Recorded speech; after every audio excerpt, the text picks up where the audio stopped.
This is the entrance to the government headquarters in Basseterre, St. Kitts Nevis. It was on these steps, on the evening of 18th June 1981, that the representatives of 7 Eastern Caribbean governments signed a treaty that established the Organization of Eastern Caribbean States, OECS. The Treaty of Basseterre created an organization whose supreme policy-making institution was a council of heads of government of the member states called the Authority, and a secretariat with a director general and 2 directors. These officials, together with the 7 signatories to the Treaty of Basseterre and the first prime ministers of the Authority, were the founders of the OECS, those who laid the foundation for an organization which 35 years later has become an essential part of governance in the Eastern Caribbean. In observance of the 35th anniversary of the OECS on 18th June 2016, the OECS Commission presents the series, The OECS, The Founders, which tells the story of the first 5 years of the organization through the memories of 5 of the founding leaders still with us. In this program, Sir Kennedy Simmonds.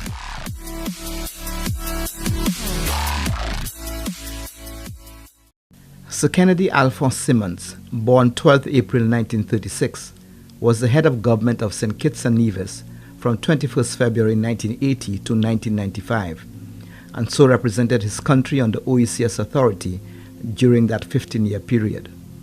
A medical doctor by profession, he first won a seat in Parliament in a by-election in January 1979, following the death of Premier Robert Bradshaw. In the general elections of February 1980, his party, People's Action Movement, PAM, formed the government in coalition with the Nevis Reformation Party, and he became the 4th Premier of St. Kitts Nevis.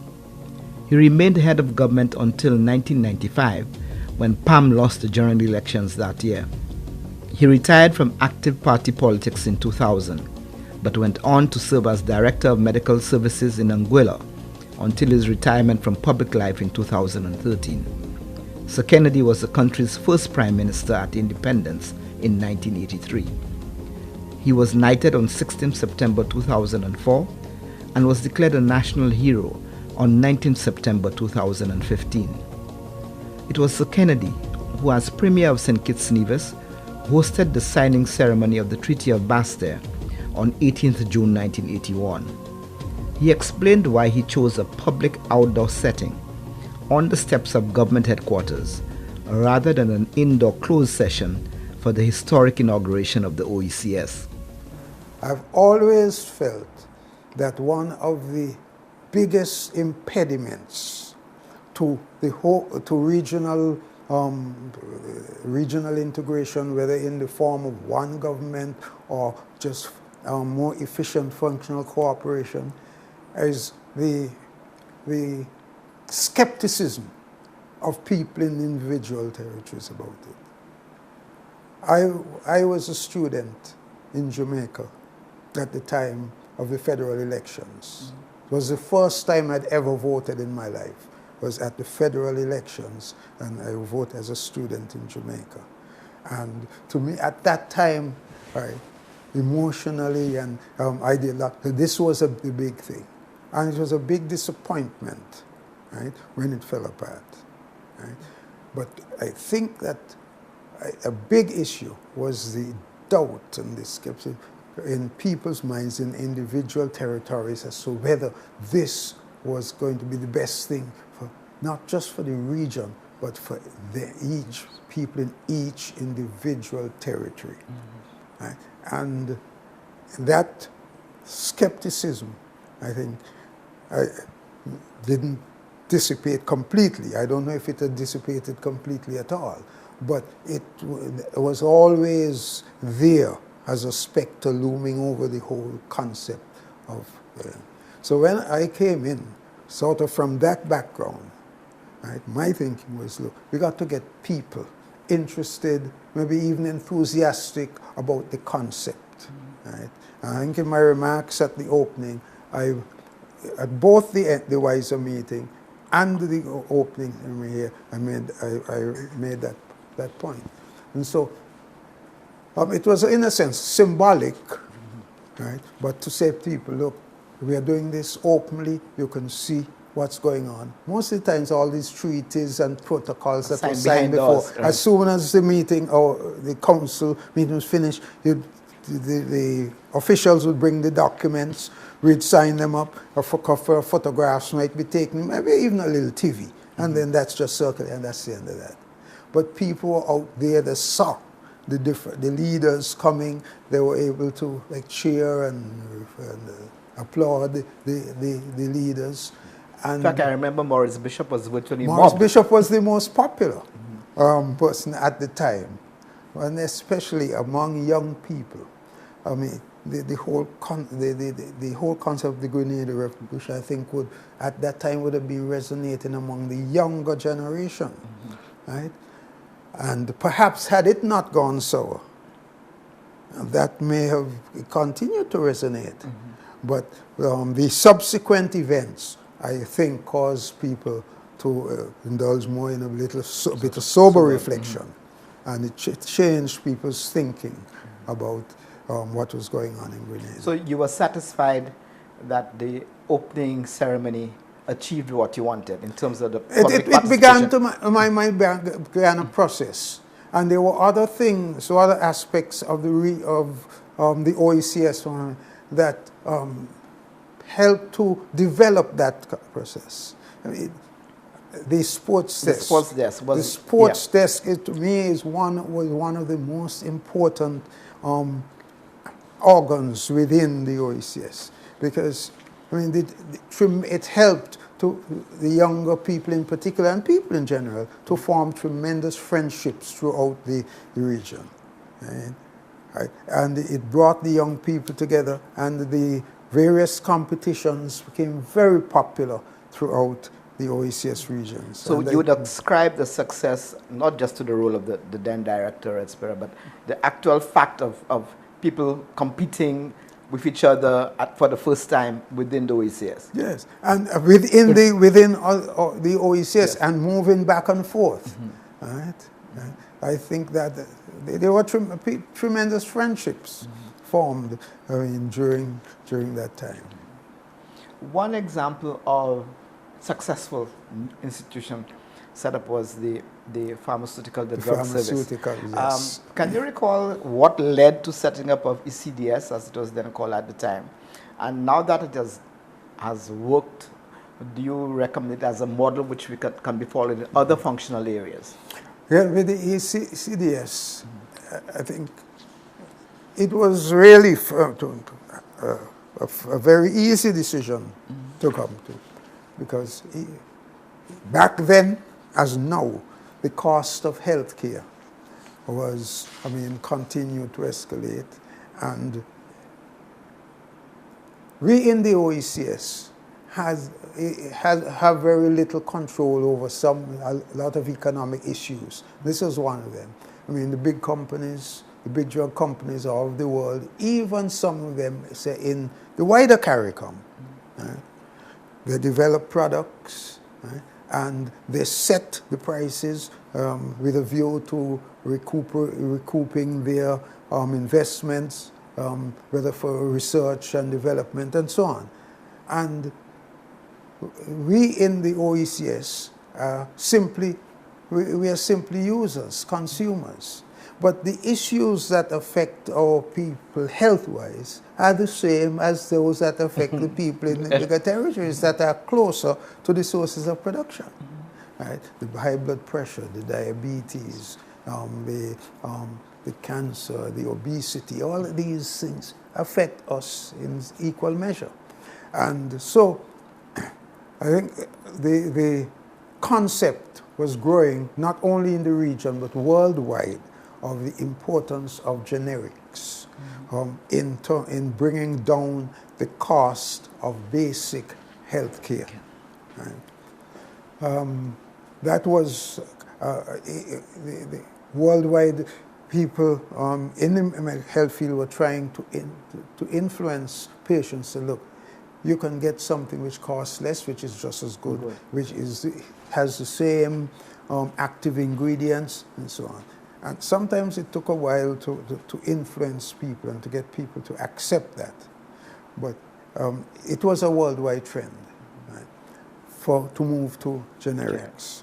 And then, with that concept in mind, the next thing was simply cost, the cost of goods. And this was one of the things that fit right into what the OECS was all about. Cooperating, working together in order to provide for the people of the country better economic circumstances, better quality of life, and so on. This fit right in. The big setback would have been if it was, again, like Hector, underfunded. And I think the decision to have the central bank be a sort of clearinghouse from that point of view was a very important one. And once the finances were in place, I mean, there was no doubt that this was a decision and that would have that significant influence upon the lives of the ordinary people throughout. And this, to me, as I said at the beginning, is one of the important aspects of OECS existence, in that people must feel and be aware that this organization, it means something to me. It has an impact on their lives, yes. Yeah, me personally. I can feel and see what influence it's having. For Sir Kennedy, one of the most enduring memories of the OECS is the warm personal relationships that developed between the heads of government serving on the authority. One of the experiences that I treasured, right, with being within that OECS grouping, was the kind of relationships which I was able to develop with people like Son Mitchell, Sir James Mitchell, John Compton, Eugenia Charles, and I think we developed a mutual respect, a mutual understanding, and a genuine friendship.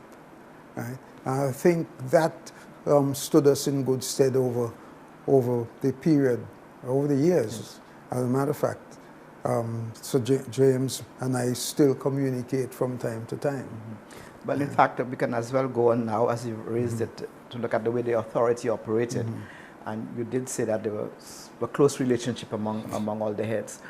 Would you say that the authority, in a sense, almost acted like a cabinet of ministers, given the closeness among the leaders?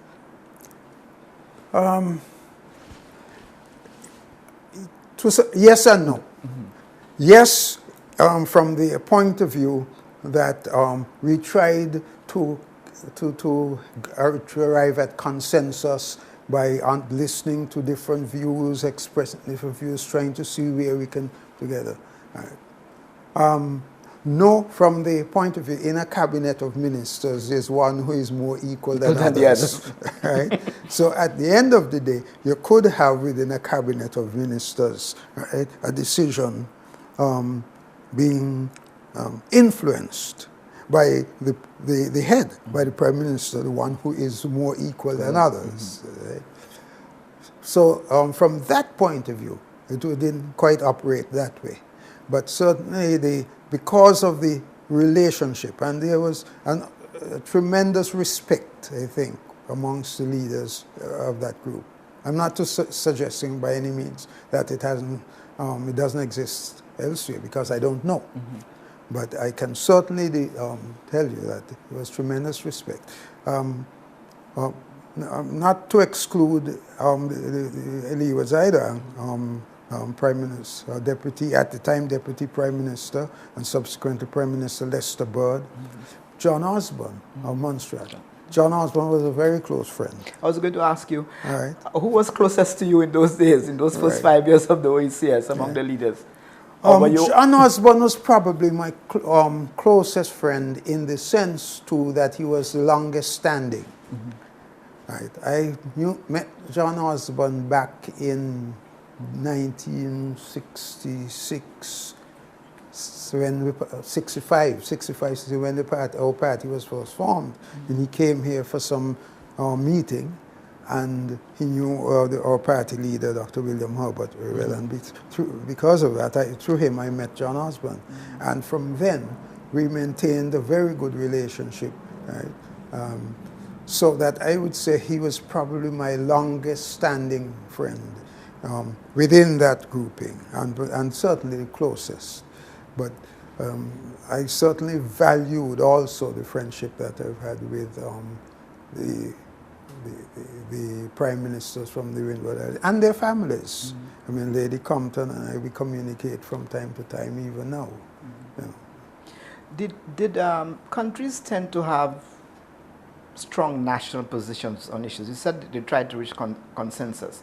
But would people say, okay, I'm speaking for St. Kitts, I'm speaking for Montserrat, I'm not shifting? What was, in terms of how you took decisions, was it from a regional perspective that you say, okay, what is best for the region, or would countries hold strongly to national positions? There were times when there were strong national positions. And if we go back and reflect again, I'm trying to think now, at either the meeting, the last meeting of WISER, or the first meeting of the OECS, the public session.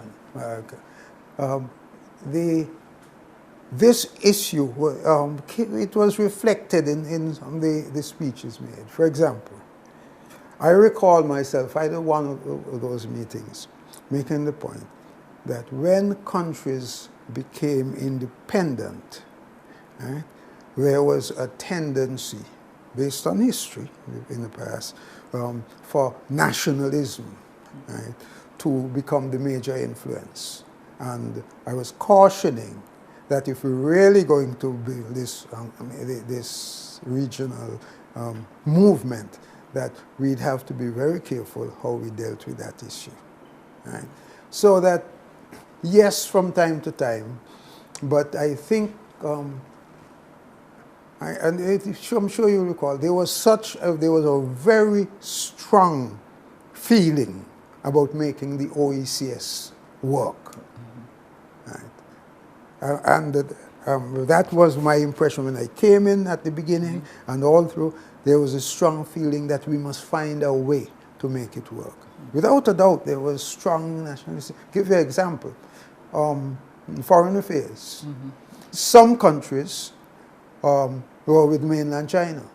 Some countries were with Taiwan, the Republic of China and Taiwan, right, at the beginning. And I think that sort of relationship continued throughout. Now, though that decision by various countries was really based upon national interests, right, and not really reflecting any international norms. Right? So I think it was fair to say that throughout there were times and issues where the national interest, I think, became paramount. Yeah, but they didn't, in a sense, put back the regional... It didn't put back the regional movement. Yeah. I mean, even, I'm seeming to be raising some of your issues that you haven't raised yet. But even on the question of foreign affairs and foreign representation, yes, one group had, Antigua had its own mission in London, and St. Vincent and the Grenadines and St. Kitts and Nevis had joined together. But again, even that grouping, we shared. Right? We shared premises, shared some expenses, and so on. So that the principle of sharing, we were different, but there was still some sharings. So, but since you touched on foreign policy was in fact one of the major objectives of the OECS, yeah, because right. it was established. I was involved in this, at the beginning. It was established really to have joint representation after independence and reform this new organization. But in practice, it didn't. Foreign policy coordination didn't take primary place afterwards. What do you account for that? As you said, there were people appointed, different high commissioners. St. Kitts, St. Vincent, St. Lucia had one high commissioner in London. Antigua was on its own. Grenada was on its own, Dominica.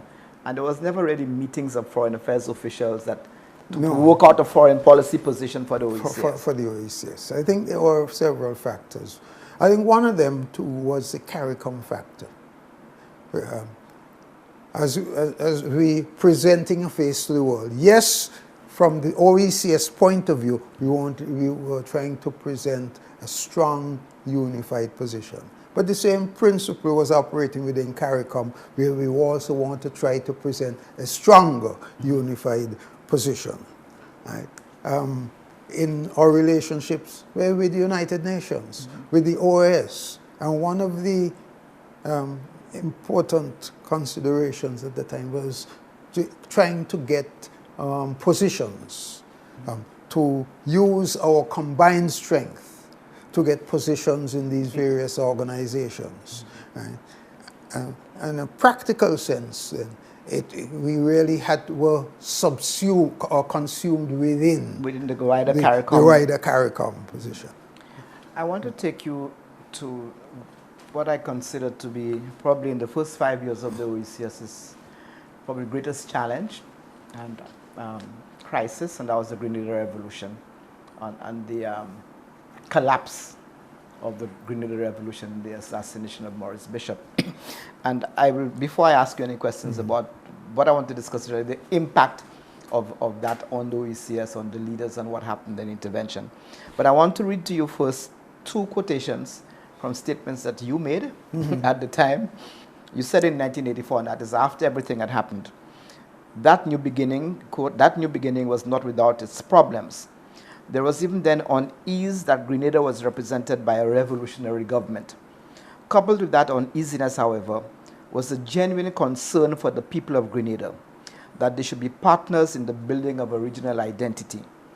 Diplomatic initiatives to bring about the return of democratic government to Grenada never ceased within the 3 years following the signing of the treaty.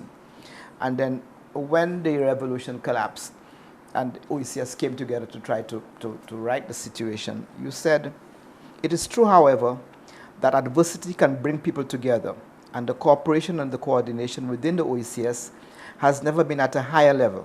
And suddenly, in times of crisis, it is easy for people to forget differences and work together. I hope that when the feelings and the concerns of the crisis are not so heavily upon us, that we'll be able to muster the same sense of resolution, the same sense of commitment to regional development and unity, so that we can submerge our differences and work together for the development of the people of the region. I assure you that it will be much more difficult when the crisis appears to weigh less heavily upon us, but the need for cooperation will be no less urgent." So I want to start by asking you, when the news of Maurice Bishop's assassination came, what was the impact? I remember there was a meeting in fact, Barbados with Tom Adams. What was the impact of that on their heads, given, as you said, that Maurice had become close to you, to all of you all, and in fact you were trying for the 3 years to bring democratic government. Exactly, that's the point. Let me back up to that. Right? The presence of Maurice Bishop and his revolution government within the OECS was one of those issues which was accepted as a fact of life, as a reality. It was not what we would have preferred or the way we would have preferred it, but it's a fact of life. He's the government of Grenada, and we accepted that. But during that period, within the OECS, we never stopped urging that the revolutionary government at some point should take measures to restore the democratic electoral process in Grenada. We were always uncomfortable, not with the representatives, because as a matter of fact, the individuals who came to represent Grenada worked very well with us. But we were always uncomfortable with this concept that here was revolutionary government within our midst. There was also a feeling that the same thing could happen somewhere else. Right? There, but for the grace of God, go I. Right? So, so were you all again, talking to him? Against that now, right? We are working with the hope and with the expectation, not just the hope, with the expectation that this situation would change over time, and the electoral process would be resumed, and that aspect of history, in a sense, would gradually be put behind us. Did you all discuss that with him in your inner council? Yes, yes, yes. And we got the impression that we were moving. We are of one mind on that Bishop himself wanted to move to that. And you know, frankly, we felt that based upon what we observed there, that there's likelihood that if you had a polling in Grenada at that point in time, there's no question that Maurice Bishop would have been acclaimed by a vast majority, outstanding majority, no question about that, in our minds. Right? So then the events, I mean, were just shocking. I remember we were at a meeting, I think in Barbados, when this thing came over the radio, and we heard of this, heard the voice of this colonel or major, whatever he was, announcing this curfew. Right? And to me, it was chilling, because we are not accustomed to that kind of thing in the region. And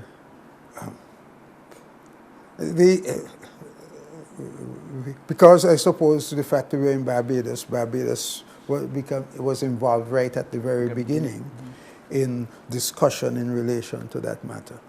And it was clear that we, as an OECS, though we would have liked maybe even to intervene at the time, that we were not in a position to intervene.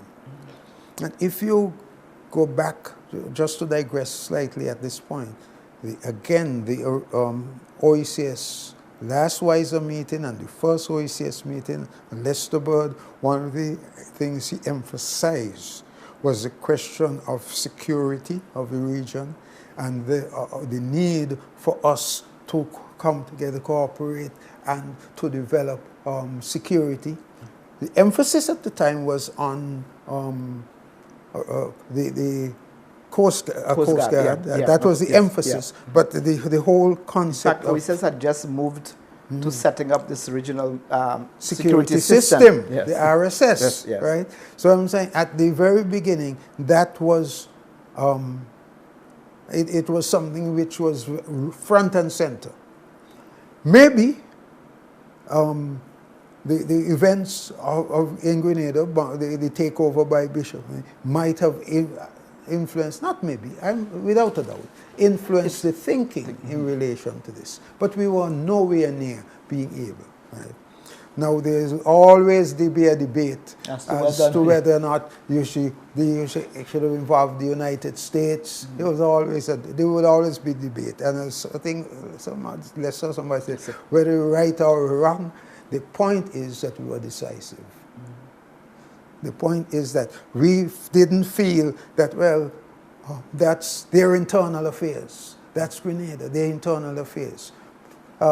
Without an OECS, maybe they would have had to take that kind of position. Well, that's their internal affairs and we can't intervene. But within the OECS, we are brothers. And there was that feeling that we could not sit idly by and allow the situation to continue. And though some people criticize approaching a foreign government, who obviously, we can't be naive about it. They had their own, their own interests. But isn't that what world diplomacy your national interests coincide? Theirs coincided with ours. That's how it is in the world. Right?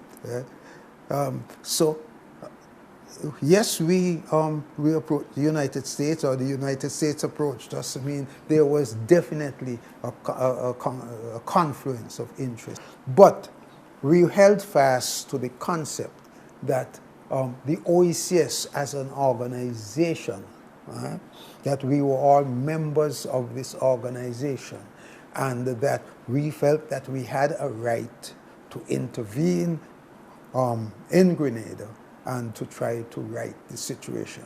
And I mean, I won't retreat from that position. You think how many at years all. later that was the correct decision Yes, to take? yes. And I think subsequent events, to my mind, have proved that. But the concern that I had expressed, you know, at the time of crisis, all the differences and the issues that we got in the OECS paled in comparison. Here, until that Grenada, and as we got closer now, with the interim government, and then we're going to have elected government coming, as we got closer to having a full resolution of this situation, I sort of want to voice the concern, right, that this thing had brought us closer together. I sincerely hoped that will continue. Right, once it could continue.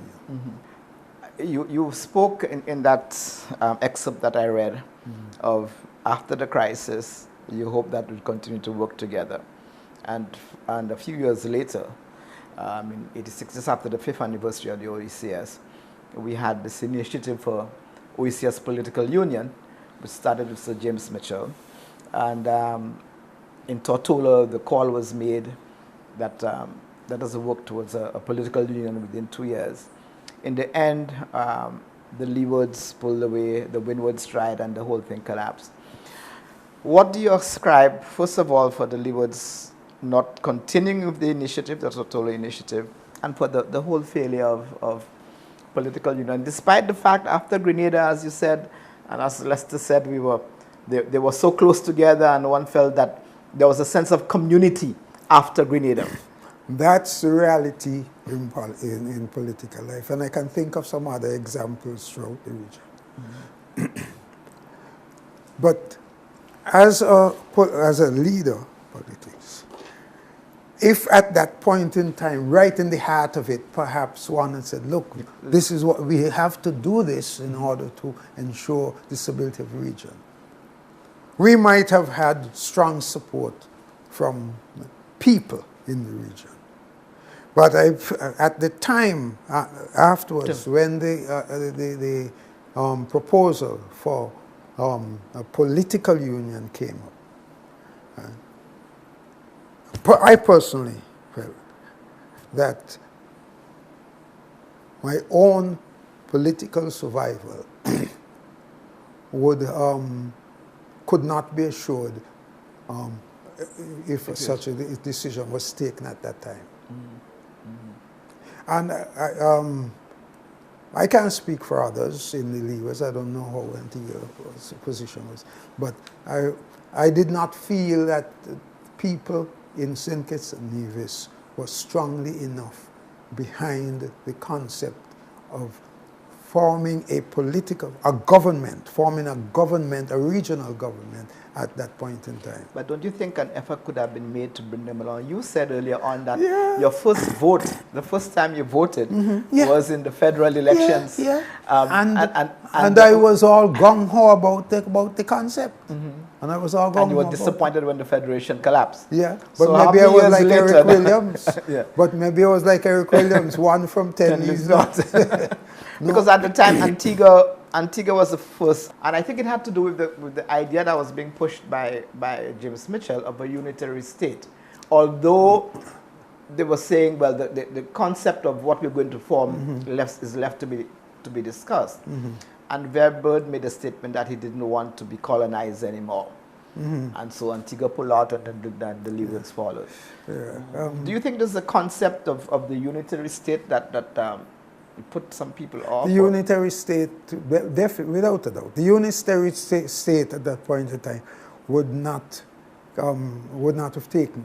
So here, and so perhaps in the leewards, the concept of the unitary state would not have gone, was not one that was acceptable. And it takes us right back to the beginning of the Federation. The suspicion and the doubt which started in Jamaica. Right? The feeling among people that if we come together, that somehow something is going to be taken away from us. And I don't think we have got over that completely. Would you say that your generation of political leaders, before I ask you that question, Do you think that people in the region want some form of political union, want some kind of federation? And if you think so, like you were so excited in the 50s, do you think that your generation of political leaders has failed those people? In the sense that we have not been able to form, after the collapse of the federation, a unified... Good. I don't really... I have come to over the years to believe that people in the region are not comfortable with the idea of a single government. As I say, I was inclined towards that in my youth as a student back then. Right. But later on, I see that this, I don't think people are comfortable with it. So in that sense, I don't think we have failed them. What we have failed to do is to be able to mobilize, to better mobilize support amongst people for the concept. And is that because leaders see themselves as having a diminished role in, let's say, a regional governance structure, that they're not mobilized? They'll mobilize people on other things, on national issues, but not on on the issue of a regional government, original governance system that works.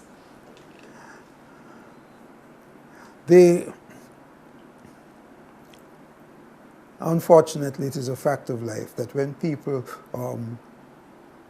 present themselves for political office, the first consideration is to win political office. Otherwise, you don't present yourself. Yeah. Right? That's the bottom line. And sometimes when you look at the fluctuations of fortunes, right, that occur over time anywhere, right, that can influence how one seeks to go forward. As I said, there is a tide in the affairs of men which take not the flood.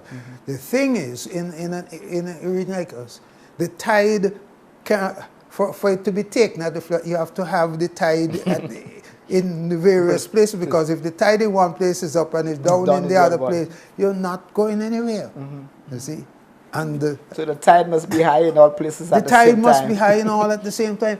As I said, the Grenada situation, just in that point in time. Adversity. Yeah. Adversity. Well, I think everywhere there was the tide was high in the sense that we have to do something about that. But once something was done about that, the fears that I expressed came to be true. Yeah. So when OECS, the treaty was signed in 1981 here in Basseterre, you had in fact just come to political office. As we wrap up, I'm going to ask you, what were your expectations then as a young political leader coming into a regional organization? What were your expectations then?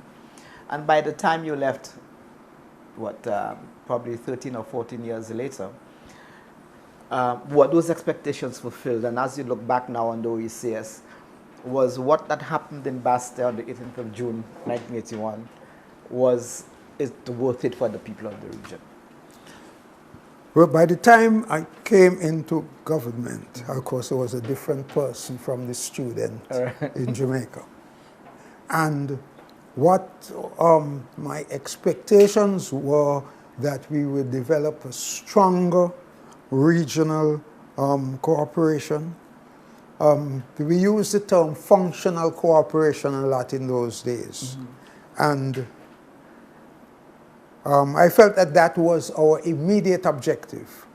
In the back of my mind, there was always the hope that maybe we could get there. But I realized at that point in time that if you were going to influence people towards a stronger union, right, I think you had to kind of demonstrate the benefits of your first step, is functional cooperation. Now, in terms of the benefits, were the benefits realized during our time?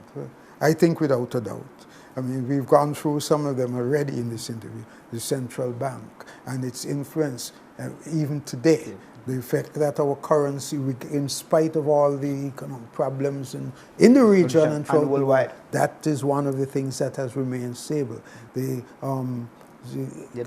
drug service, in terms of, I mean, all these people who are chronic disease people who have to depend upon the drug service. In education, the non-campus service, there have been significant benefits. There's an organization, maybe a small organization we have mentioned, the Civil Aviation. Yes, Civil Aviation. Civil Aviation Organization. I had a personal, experience as a leader of St. Kitts and Nevis of how important that civil aviation organization. In fact, the OECS, when it came, in fact, regularized the operations of civil aviation organization. And you see, as it was important for us, mini-state, to have that kind of expertise available to us as it was to everybody else in the region in dealing with certain issues. I remember we had to call on the Civil Aviation Organization to assist us with building codes in relation to the way our airport ran, and there's a hill close to the end of the takeoff area. And they advised at the time, and we followed their advice. Now, some people were upset because they couldn't do things exactly what they wanted to do, but to this point, we were able to say, look, this is something we can't just go and administratively do. We call on the experts in the region, and we follow their advice. So that civil aviation organization are very important. So that we haven't got a single government in the region, but there have been important successes. And perhaps when I'm gone, long time after, maybe things may change. You never know. I don't know if we'll need another crisis to cement. I hope not. Right. But without a doubt, the OECS has had a significant impact upon lives of people, and it continues still to do that. And, well, I don't know if we can ask for a lot more at this point in time. This has been the second program in the series, the OECS, the Founders, the story of the early years of the Organization of Eastern Caribbean States, told through the memories of some of those who contributed to its founding 35 years ago. Today's program, Sir Kennedy Simmonds of St. Kitts Nevis. In our next program, Sir James Mitchell of St. Vincent and the Grenadines. My biggest problem with the Leewards was, one, they weren't interested in any form of political union. That's number one. They were not only didn't support, they were hostile to it.